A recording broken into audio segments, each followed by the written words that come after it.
Passage number 82. Mind, body and brain.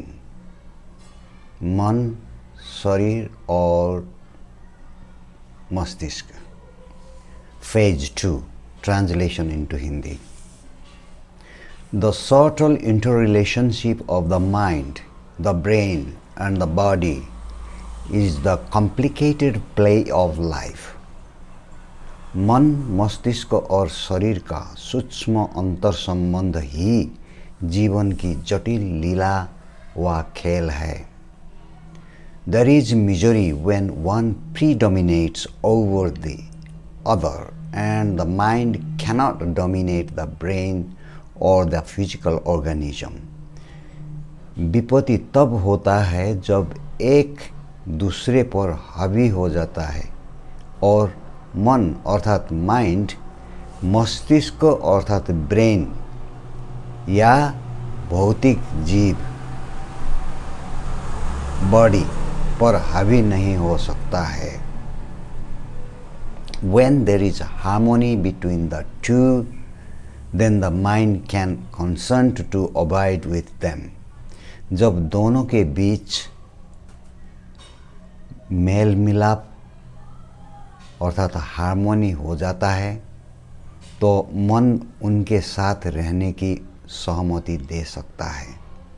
It is not a plaything of either. यह दोनों में से किसी के भी खेलने की चीज नहीं है. The whole can contain the particular, but the little, the part, can never formulate the whole.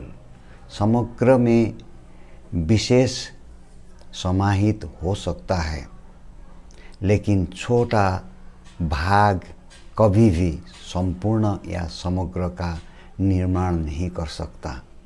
It is incredibly subtle for the two to live together in complete harmony without one or the other forcing, choosing, dominating.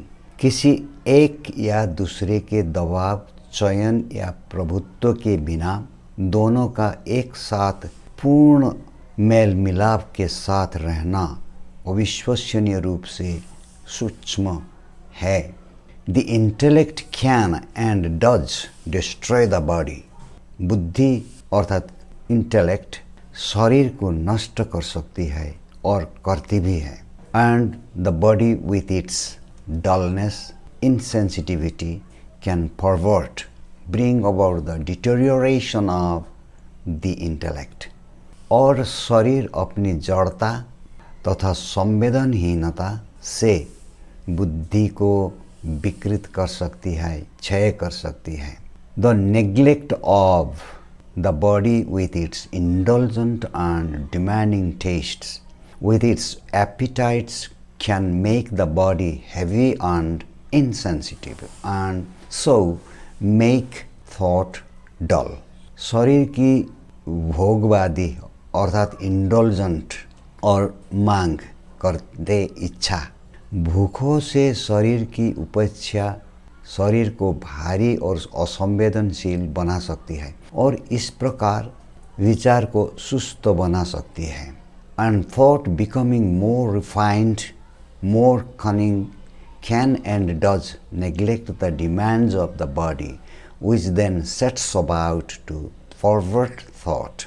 और विचार अधिक परिष्कृत, अधिक धूर्त अर्थात cunning होते हुए शरीर की मांगों की उपेक्षा कर सकता है और करता भी है जो फिर विचार को विकृत करने लगता है. A fat gross body does interfere with the subtleties of thought. एक मोटा स्थूल शरीर विचार की सूक्ष्मताओं में हस्तक्षेप करता है. And thought, escaping from the conflicts and problems it has bred, does make the body a perverse thing. और विचार अपने द्वारा उत्पन्न संघर्षों और समस्याओं से बचकर शरीर को एक विकृत परवर्स वस्तु बना देता है. The body and the brain have to be sensitive and in harmony to be with the incredible subtleness of the mind, which is ever explosive and destructive. हमेशा विस्फोटक और विनाशकारी रहने वाला मन की अविश्वसनीय सूक्ष्मता के साथ रहने के लिए शरीर और मस्तिष्क को संवेदनशील और सामंजस्यपूर्ण होना चाहिए. The mind is not a plaything of the brain, whose function is mechanical. मन कोई खिलौना नहीं है मस्तिष्क का जिसका कार्य यांत्रिक है.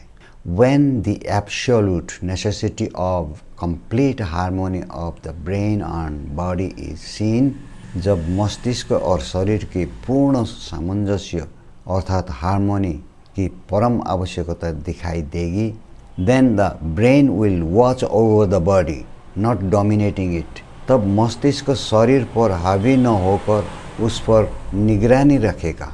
And this very watching sharpens the brain and makes the body sensitive. और यही निगरानी मस्तिष्क को तेज बनाती है और शरीर को संवेदनशील बनाती है. The seeing is the fact and with the fact there is no bargaining. देखना ही तथ्य है और तथ्य के साथ कोई मोल भाव नहीं होता. It can be put aside, denied, avoided, but it still remains a fact. इसे एक तरफ रखा जा सकता है, नकारा जा सकता है, टाला जा सकता है, लेकिन यह अभी भी एक तथ्य ही है. The understanding of the fact is essential and not the evaluation of the fact. तथ्य की समझ आवश्यक है, न कि तथ्य का मूल्यांकन. When the fact is seen, then the brain is watchful of the habits, the generating factors of the body. जब तथ्य को देखा जाता है तब मस्तिष्क आदतों, शरीर के विघटनकारी कारकों पर नज़र रखता है. मस्तिष्क नज़र रखता है. Then thought does not impose a discipline on the body nor control it. तब विचार शरीर पर कोई अनुशासन नहीं थोपता, न ही उसे नियंत्रित करता है. For discipline, control makes for insensitivity, and any form of insensitivity is deterioration or withering away. क्योंकि अनुशासन नियंत्रण असंवेदनशीलता का कारण बनता है और किसी भी प्रकार की असंवेदनशीलता ह्रास है, मुरझने वाला है. Phase 3 Comprehension. Question number 1. What happens when one part of the mind, brain body relationship predominates over the others as mentioned in the text? क्या होता है जब मन शरीर संबंध का एक हिस्सा दूसरे हिस्से मस्तिष्क पर हावी हो जाता है, जैसा कि पाठ में बताया गया है? क्या होता है? When one part predominates over the others, it can lead to misery and disharmony in one's experience of life.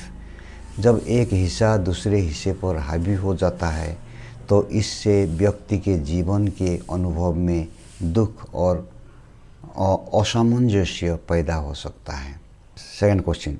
How does the text describe the relationship between the brain and the body? पाठ मस्तिष्क और शरीर के बीच संबंध का वर्णन कैसे करता है? The text highlights the importance of complete harmony between the brain and the body. The brain should watch over the body without dominating it, as this fosters sensitivity and maintains harmony. पाठ मस्तिष्क और शरीर के बीच पूर्ण सामंजस्य के महत्व पर प्रकाश डालता है. मस्तिष्क को शरीर पर हावी हुए बिना उस पर नज़र रखनी चाहिए, क्योंकि इससे संवेदनशीलता बढ़ती है और सामंजस्य अर्थात हार्मनी बना रहता है. Why is it essential to understand the fact about the relationship between the brain and body? मस्तिष्क और शरीर के बीच संबंध के तथ्य को समझना क्यों आवश्यक है? Understanding the fact is essential because it leads to awareness and promotes the necessary harmony between the brain and body. It also prevents the brain from imposing control or discipline on the body. तथ्य को समझना आवश्यक है क्योंकि इससे जागरूकता आती है और मस्तिष्क और शरीर के बीच आवश्यक सामंजस्य को बढ़ावा मिलता है। यह मस्तिष्क को शरीर पर नियंत्रण या अनुशासन थोपने से भी रोकता है।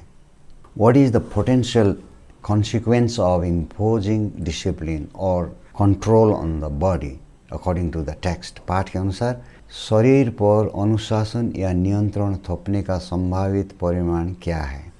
Imposing discipline or control on the body can lead to insensitivity and deterioration, which is a form of withering away.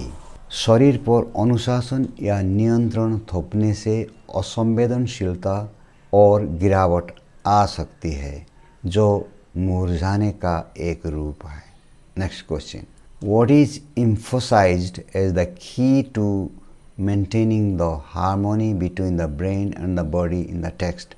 पाठ में मस्तिष्क और शरीर के बीच सामंजस्य अर्थात हार्मनी बनाए रखने की कुंजी के रूप में किस पर जोर दिया गया है? The key to maintaining harmony is the brain watching over the body without dominating it, which sharpens the brain and keeps the body sensitive. सामंजस्य बनाए रखने की कुंजी यह है कि मस्तिष्क शरीर पर हावी हुए बिना उस पर नज़र रखता है जो मस्तिष्क को तेज करता है और शरीर को संवेदनशील बनाए रखता है। Thank you for watching and if you have any questions और points to make please put down them in the comment section. Thank you again.